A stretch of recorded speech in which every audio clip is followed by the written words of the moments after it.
Bienvenue dans ce nouvel épisode de Atanouan, consacré à la lutte contre le charançon du bananier. Vous avez des plants de bananier qui tombent dès le moindre coup de vent, vous avez peut-être un problème de charançon. Le charançon du bananier est un gros insecte noir d'environ 1,5 cm de long. Il pond ses œufs à la base du bulbe et les larves creusent les galeries dans le tronc des bananiers et des feuilles pour se nourrir. Cela affaiblit la plante et diminue la production. Dans cet épisode, nous allons voir comment protéger les bananiers et les feuilles des attaques de ce ravageur.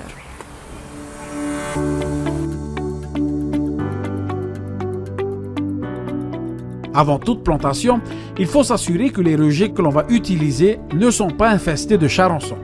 Pour cela, on va retirer toutes les racines et les feuilles abîmées, puis inspecter les rejets et ne garder que ceux qui semblent sains.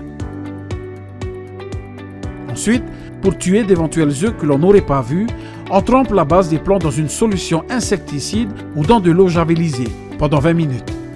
Les rejets sont alors prêts à être plantés. Pour limiter l'attaque des charançons après plantation, on utilise des pièges à phéromones. Un piège à phéromones se compose d'une pastille de phéromones que l'on suspend dans un récipient en plastique ouvert sur les côtés et dont le fond est rempli d'eau savonneuse.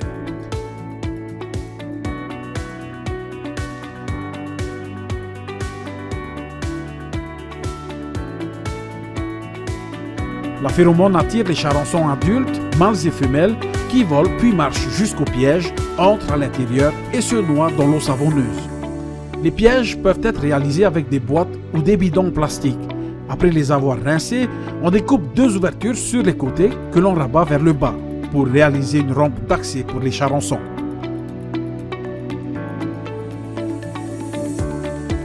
On perce un petit trou dans le couvercle ou le bouchon pour laisser passer un fil pour y suspendre la phéromone.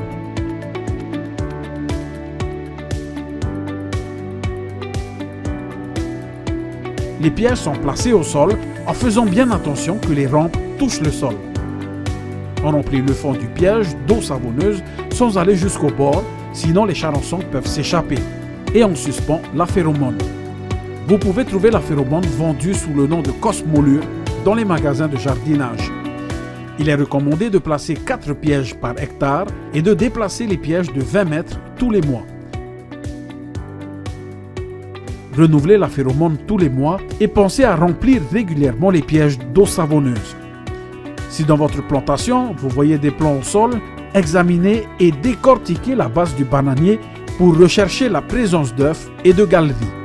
Si le plant est infesté, il faudra le détruire pour tuer les larves et empêcher ainsi le développement de la future génération de charançons. En résumé, pour lutter contre le charançon, pas besoin d'utiliser des pesticides, il faut juste utiliser des rejets sains, installer des pièges à phéromones et détruire les plants infestés tombés au sol. Vous pouvez retrouver toutes les informations et plus encore sur le site internet de la Direction de l'Agriculture. Rappelez-vous, bananerie sans charançon garantit banane à foison.